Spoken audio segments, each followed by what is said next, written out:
Good morning, class 7th. I hope you all are fine and studying well. ठीक है बच्चों. So in your subject, in your SST, we are studying lesson number 9 in history. And in history, in lesson number 9, we are studying about the religious developments in medieval India. Okay, so in this chapter, in the last class of this chapter, we studied about the case study of Kabir. Okay, so we have to move forward in this chapter, and today we will study about Guru Nanak and Sikhism, which is on page number 133. So come to page number 133. चलो, गुरु Nanak and Sikhism. अब आपने भक्ति movement के बारे में पढ़ा, ठीक है.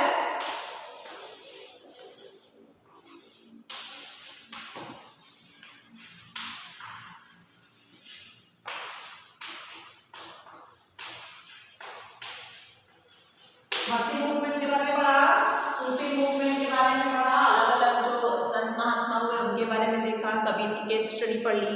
And this is the last class of the chapter in which are going to study about the Guru Nanak and Sikhism. ठीक है, तो सिखिज्म भी तो एक रिलीजन था, उसके बारे में हम जानेंगे. Okay, so let's start. Guru Nanak was also a monotheistic saint. ये भी केवल एक भगवान को मानते थे. His ideas bore much resemblance to those of Kabir. तो कबीर के जो आइडियाज थे वही गुरु नानक के भी आइडिया थे. He was born in 1469 at Talwandi, now called Nanak Sahib, located near Lahore in Pakistan. Pakistan में लाहौर है, सबको पता है. वहीं पर तलवंदी कोई जगह थी जहाँ पे गुरु नानक का जन्म हुआ था, जिसको आज हम लोग नानकाना साहिब के नाम से उस जगह को जानते हैं. चलो, as a youth he worked in Sultanpur. जब ये जवान थे तो इन्होंने सुल्तानपुर में ही काम करते थे. इन हिज लेटर लाइफ, बाद में क्या हुआ, he travelled extensively preaching his ideas and visiting several holy places. इन्होंने क्या किया, इन्होंने भ्रमण शुरू किया, अपने आइडियाज को लोगों को बताना शुरू किया. एंड बहुत सारे जो सेवरल होली प्लेसेस थे ना, रिलीजियस प्लेसेस, उनका भ्रमण शुरू किया. Ultimately he settled at a place called Kartarpur, Dera Baba Nanak on the Ravi near Lahore. और अंत में ये कहाँ पे सेटल हो गए, करतारपुर में. करतारपुर क्या है, डेरा बाबा नानक रवि नदी के किनारे है, वहाँ पे नियर लाहौर में. ठीक है. His teachings attracted a large number of people. बहुत लोग इनके टीचिंग से अट्रैक्ट हुए. Many of whom became his disciples. और बहुत सारे लोग इनके फॉलोअर्स भी बन गए. His followers belong to various caste and creeds. और अदर जाति के अलग अलग धर्म के लोग मानने भी इनके फॉलोअर्स थे. चलो, गुरु नानक फोटो देखिए इनका. Guru Nanak was against caste discrimination. अब कबीर और गुरु नानक में बहुत सारा सिमिलैरिटी है ना, तो कबीर भी कास्ट डिस्क्रिमिनेशन के खिलाफ थे, गुरु नानक भी कास्ट डिस्क्रिमिनेशन के खिलाफ थे. माइंडलेस रिचुअल्स, ऐसे इविल रिचुअल्स जो सोसाइटी में थे. एंड आइडल वर्शिप, और ये मूर्ति पूजन को भी नहीं मानते थे. He advocated love and devotion to seek God blessings. इन्होंने यही कहा कि आप प्रेम से भगवान को पा सकते हो. He laid emphasis on purity of character, good conduct and the need of a guru for spiritual guidance. इन्होंने कहा कि आपका कैरेक्टर अच्छा होना चाहिए, आपका बिहेवियर कंडक्ट अच्छा होना चाहिए, और आपके गुरु होने चाहिए. ठीक है. ही discourage the purdah veil system and allowed women to attend his sermons and all religion sessions along with men. इन्होंने जो पर्दा सिस्टम था, पर्दा सिस्टम में क्या होता है कि औरतें जो हैं वो ऐसे घूंघट निकाल के जाती थी और वो अपना चेहरा नहीं दिखाती थी समाज में. लेकिन उन्होंने इसके खिलाफ बोला और कहा कि नहीं, आदमी जन के साथ में औरत भी ये पूरी तरीके से हमारे सर्मन्स को अटेंड कर सकती है.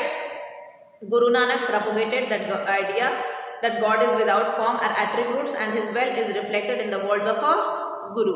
तो इन्होंने कहा कि आपके जो भी गुरु हैं, आपके जो भी जिन भी गुरु को आप मानते हो, उनके ही शब्दों में भगवान छुपे हैं. वो जो भी बोलते हैं वो भगवान की वाणी है ना. और उन्होंने किसी भी मूर्ति पूजन के बारे में इन्होंने नहीं कहा कि आप मूर्ति पूजन करो तो आप भगवान को पालोगे.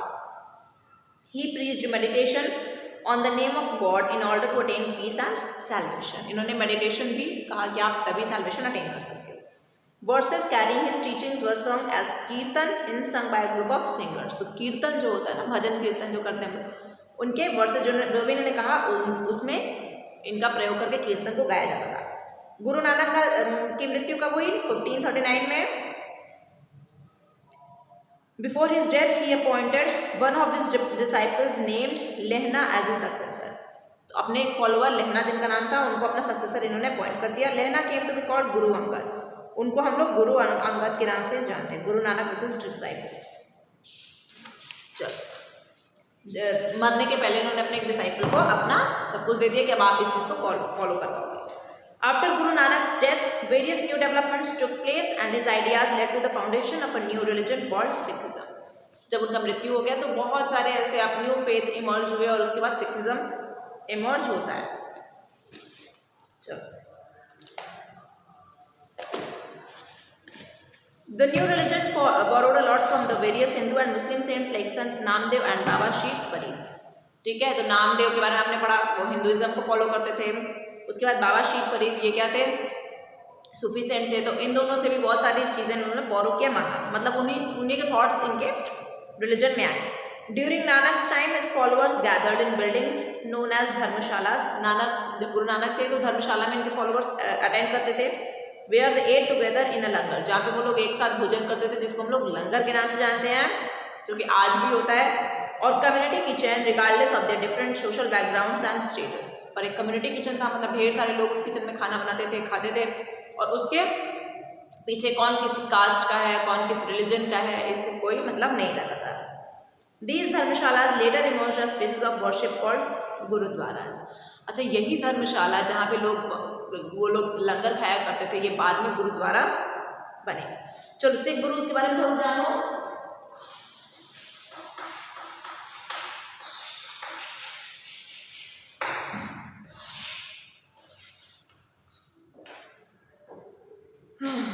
चलो, as is already mentioned, the idea of a Guru Nanak led to the development of Sikhism. तो गुरु नानक देव ने ही सिखिज्म को डेवलप किया। गुरु Nanak choose Guru Angad as a successor who was succeeded by 8 more Sikh gurus. Guru Angad को उन्होंने अपना सक्सेसर बनाया और उसके बाद 8 सिख गुरुज और आए। Hence Guru Nanak was called the first guru of the Sikhs, Guru Angad being the second। ठीक है, अंडरलाइन कर दिया। ये जो पहले गुरु हुए वो कौन थे? Guru Nanak Dev. Second Guru Angad. Third Guru was Amar Das who was succeeded by गुरु रामदास। तो फोर्थ कौन हो जाएंगे? गुरु रामदास। चलो, the Mughal emperor Akbar had great respect for Guru Ramdas and gave him a plot of land. अब देखो, अकबर जो था, अकबर के दौरान ही गुरु रामदास हुए और अकबर, आपको पता था, Akbar was a fanatic ruler. वो हर धर्म जाति को मानता था और हर रिलीजन को बराबर का दर्जा देता था। तो उसने गुरु रामदास को भी बहुत ज़्यादा रिस्पेक्ट दी और उसी इस वजह से उसने एक ज़मीन जो थी, प्लॉट ऑफ लैंड, उनको गिफ्ट किया। चलो, today this plot is the site of a famous Sikh shrine called Sri Harmandir Sahib at Amritsar। देखो, श्री हरमंदिर साहिब जो कि अमृतसर में है, जिसको हम लोग गोल्डन टेम्पल के नाम से भी जानते हैं, यही प्लॉट दिया था अकबर ने गुरु रामदास को। ठीक है, और ये क्या है आज? ये एक रिलीजियस प्लेस भी हो गया सिख लोगों के लिए, अदर जो रिलीजन के लोग हैं वो लोग भी जाते हैं, और एक बहुत ज़्यादा हेरिटेज साइट भी हो गया।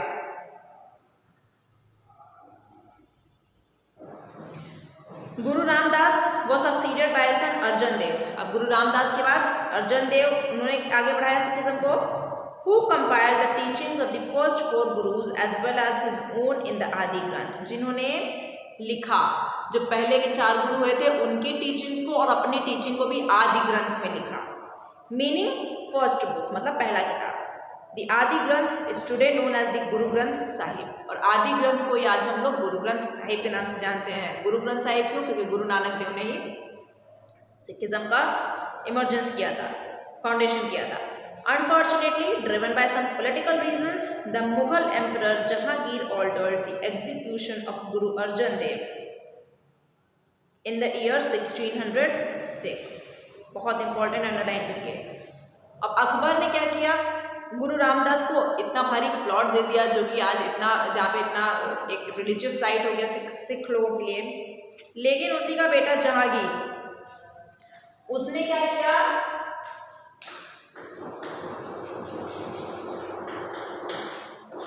जहांगीर ने गुरु अर्जन देव का एग्जीक्यूशन किया।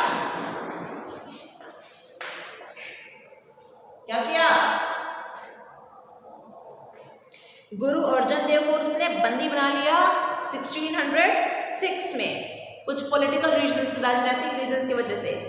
This greatly hurt the feelings of the Sikh community and led to the politicisation of the Sikh movement. और इस वजह से जो सिखिज्म को जो था, जो सिख लोग थे, उनको बहुत भारी ठेस पहुंची कि हमारे जो जिनको हम मानते हैं गुरु, उसी को इन्होंने बंदी बना लिया। और इस वजह से अब क्या हुआ, सिख मूवमेंट शुरू हो गया। अच्छा, another execution of a Sikh Guru, Guru Tegh Bahadur the 9th Guru was ordered by the Mughal ruler Aurangzeb. तो 9th रूलर जो थे, अब ये भी अंडरलाइन करिए, औरंगजेब जो था, औरंगजेब तो बहुत ही क्रूर था। इसने कौन से गुरु को बंदी बनाया? गुरु तेग बहादुर। ये सभी चीजें आपको याद होनी चाहिए। औरंगजेब और गुरु तेग बहादुर को बनाया बंदी, जहांगीर ने गुरु अर्जन देव को बंदी बनाया, और अकबर ने गुरु रामदास को प्लॉट दिया था गिफ्ट में। तो अकबर जो था वो मुगल डायनेस्टी का एक बहुत ही महान शख्स था ना। उसके कार्यकाल को आप पढ़ेंगे तो, अगर विस्तृत रूप से अगर डिटेल में आप पढ़ोगे ना, तो उसमें उसने बहुत अच्छे अच्छे काम भी किए हैं, है ना। लेकिन औरंगजेब जो हो गया, अब देखो उसने गुरु तेग बहादुर को लिया करके बंदी बना दिया। चलो, another execution of a Sikh Guru, Guru Tegh Bahadur the 9th गुरु, गुरु तेग बहादुर 9वें गुरु थे, was ordered by the Mughal ruler Aurangzeb. This incidents drove the Sikhs to take up arms against the Mughal authority. अब सिखों ने क्या किया उन्होंने धावा बोल दिया मुगल अथॉरिटी पे। अब उस लड़ाई छिड़ गई मुगल के बीच में और सिखों के बीच में। They got United under the 10th and last Sikh गुरु, गुरु गोबिंद सिंह। सिख जो लोग थे वो सब लोग यूनाइट हो गए आपस में, एकता उनमें बन गई कि हम लोग मुगल से लड़ेंगे। और जो 10वें नंबर के गुरु थे, गुरु गोबिंद सिंह, उनके साथ में उन्होंने यूनाइट किया। और 10वें गुरु गोबिंद सिंह जो थे वो लास्ट गुरु हैं सिख लोगों के, and the last Sikh Guru, Guru Gobind Singh. Underline करेंगे, गुरु गोबिंद सिंह क्या है? लास्ट।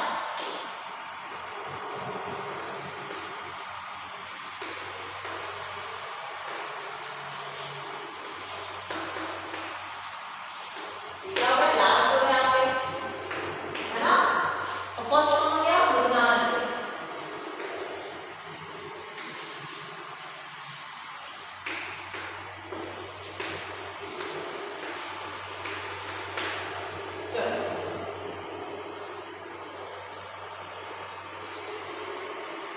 तो गुरु नानक देव फर्स्ट, लास्ट कौन हो गए? गुरु गोबिंद सिंह, लास्ट हो गए 10वें गुरु, गुरु गोबिंद सिंह। पहले गुरु नानक देव ने किसको सक्सेसर बनाया था? गुरु अर्जन देव को।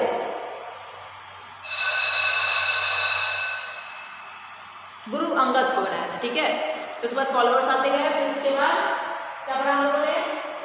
जो अकबर था, चौथे गुरु थे गुरु रामदास, इनको प्लॉट दिया था। जहांगीर ने गुरु अर्जन देव का एग्जीक्यूशन करवा दिया, बना लिया। औरंगजेब ने भी गुरु तेग बहादुर का एग्जीक्यूशन करवाया। चलो, तो अब गुरु गोबिंद सिंह के साथ में मिल जाते हैं सारे सिख, और वो एक यूनाइट हो जाते हैं अगेंस्ट मुगल डायनेस्टी। चलो, Guru Gobind Singh succeeded his father Guru Tegh Bahadur. Guru Gobind Singh किसके बेटे थे? गुरु तेग बहादुर को। गुरु तेग बहादुर किसने बनवाया था? औरंगजेब ने। He transformed the Sikh community into a martial race. तो उन्होंने क्या किया? पूरे सिख कम्युनिटी को एक सेना नायक बना दिया, सबको सोल्जर्स बना दिया। In 1699, he instituted the Khalsa, which literally means the pure. इन्होंने 1699 में क्या इंस्टीट्यूट किया? खालसा, जिसका मतलब होता है pure. He inducted the Sikh community into the newly introduced Khalsa पंथ, और खालसा पंथ में ही मेन इन्होंने सिख कम्युनिटी को उसमें जगह दिया। Members of the Khalsa Panth were required to have 5 Ks। अब जो खालसा पंथ के लोग, सब अंडरलाइन करिए, बहुत इंपॉर्टेंट है, पूरा चैप्टर बहुत इंपॉर्टेंट है। जो मेंबर्स थे खालसा पंथ के, उनको 5 चीज़ें अपने पास हमेशा रखनी पड़ती थी, जो कि 5 केस के नाम से जाना गया। पहला क्या था? केश। अब देखते हो ना, सिख लोगों का बाल जो होता है वो जन्म से ही, कभी वो लोग सीजर्स नहीं लगवाते, कभी कटवाते ही नहीं बाल, तो उनके बाल रहेंगे, और लॉन्ग हेयर। अकंघा, उनके पास हमेशा एक कंघी रहेगी। अकॉम, किरपान और डैगर, एक किरपान है या फिर डैगर वो रहता था उनके साथ में।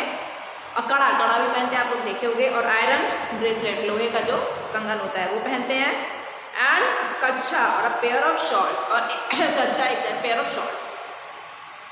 These 5 things were considered with the 5 symbols of Sikhism. अगर ये 5 चीज़ें इन खालसा लोगों के पास हुआ करती थी, और इससे ये समझ में आ रहा था कि ये सिखिज्म को फॉलो करने वाले लोग हैं।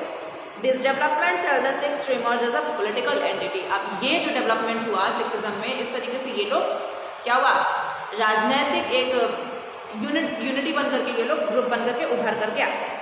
आफ्टर गुरु गोबिंद सिंह के बाद क्या हुआ? The holy book of the Sikh, जो कि आदि ग्रंथ थी, began to serve as the guru of the Sikhs and hence was named as Guru Granth Sahib. तो जो चारों गुरुओं के बारे में लिखा था, इन्होंने, कौन लिखा था? चारों गुरु रामदास को succeeded by son Arjan Dev who compiled, हाँ, अर्जन देव ने लिखा था ना चारों गुरुओं की बाणी, और अपनी भी बाणी आदि ग्रंथ में लिखा था।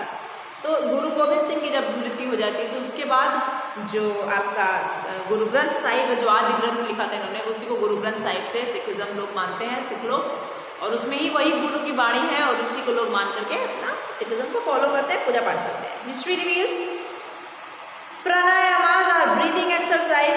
प्राणायाम are breathing exercise designed to cleanse the body and focus the mind.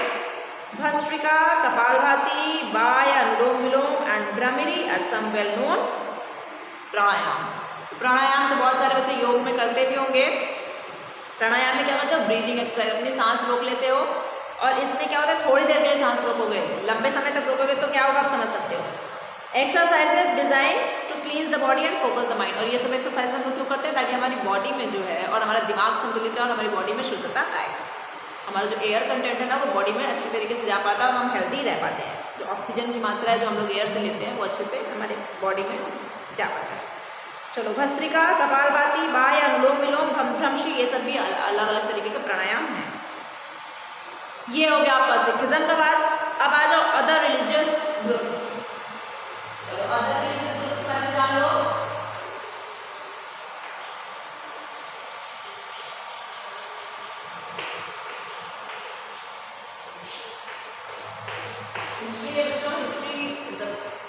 History बहुत इंटरेस्टिंग है, थोड़ा सा लेंदी भी होता है, लेकिन इंटरेस्टिंग बहुत होता है, तो चाहे कितना भी पढ़ाओ मज़ा बहुत आता है पढ़ने में। चलो, medieval period saw the emergence of several other religious groups, जैसे कि नाथपंथीज, अंडरलाइन करिए, Siddharth, yogis, who were critics of ritualism. ये सब क्या करते थे? क्रिटिक थे, मानते नहीं थे, रिचुअल्स को नहीं मानते थे। कास्ट बेस्ड डिफरेंसेस जो थे, अनटचेबिलिटी जो था, ये सब को नहीं मानते थे। कन्वेंशनल रिलीजियस, जो पुरानी जो सोच थी, परंपरा थी रिलीजियस बेस्ड, वो सब नहीं मानते थे सब। These people use simple and logical arguments to propagate their ideas. वो लोग क्या करते थे? आर्ग्यूमेंट्स करते थे, डिबेट वगैरह करते थे अपने आइडियाज़ को फैलाने के लिए। They supported the idea of renunciation and preached meditation on nirgun Brahman to achieve the goal of self. इन्होंने रिनंसिएशन के आइडिया को एक्सेप्ट किया, और निर्गुण ब्राह्मण इन्होंने पढ़ाया, ताकि इन्होंने ये बताया कि इसी के थ्रू हम लोग सैल्वेशन को अटेन कर सकते हैं। According to their belief, the process of attaining salvation could be facilitated through intense training of body and mind by practicing yogasanas and pranayams sort of breathing exercises. The ideas of these religious groups gain popularity specially among the people of lower caste. तो इन्होंने ये बताया कि हम लोग कुछ exercises कर सकते हैं, माइंड के एक्सरसाइजेस कर सकते हैं, जो कि प्राणायाम है, और कुछ योग वगैरह कर सकते हैं, जिनको योगासन भी कहते हैं। इन सब चीज़ों से हम लोग भगवान को पा सकते हैं। हम लोग अपने अंदर अपनी अंतरात्मा को जानेंगे, और वही क्या है? भगवान है। और ये जो ज़्यादा चीज़ें प्रेवलेंट हुई, वो लोअर कास्ट में ज़्यादा प्रेवलेंट हुई। लोअर कास्ट को सब चीज़ें इसलिए ज़्यादा प्रेवलेंट वहाँ पे हो रही हैं, क्योंकि लोअर कास्ट जो थे, they were the most suffocating person, उन लोगों के साथ ही सबसे ज़्यादा अत्याचार हुआ था। Another religious group emerge as the emperor Akbar introduced a new faith called Din Ilahi के बारे में आपने पता है, मुगल डायनेस्टी में पढ़ा आपने, अकबर ने इसको लॉन्च किया था। You have read about this faith in a previous chapter. Akbar started it with the purpose of reducing the ill feelings between the people of various religious groups, और रिलीजियस ग्रुप के बीच में जो इल फीलिंग थी, जो बेकार की फीलिंग थी कि धर्म के बीच पर जो भेदभाव हो रहा था, इसको हटाने के लिए उन्होंने ऐसा किया था। Din Ilahi borrowed the good points of various faiths, Din Ilahi में क्या था, जो गुड पॉइंट्स थे हर एक रिलीजियस फेथ का, उसका ही मर्जर क्या था, उसका ही मिलन जो था दीन इलाही था। स्पेशली उसमें क्या था, सूफिज्म। अच्छा, मोस्ट इंपॉर्टेंट पॉइंट दीन इलाही का क्या था, वॉज सुली कुल। सुली कुल था सबसे इंपॉर्टेंट पॉइंट दीन इलाही का। इसमें क्या था, which advocated universal peace and harmony, पूरे विश्व में पीस, शांति और हार्मनी होना चाहिए, सुली कुल। ठीक है, since this new faith could attract very few people it cease to exist soon after Akbar से, लेकिन इस फेथ को बहुत लोगों ने नहीं माना और अकबर की जैसी मृत्यु हुई ये खत्म हो गया, ये फेथ ज़्यादा प्रचलित नहीं हो पाया। देखिए मेडिटेशन आप लोग करते हो, जैसे ये योगासन फोटो बना हुआ है। Okay class, so this chapter is over now. We will do the question and answers in the format of PDF. Thank you.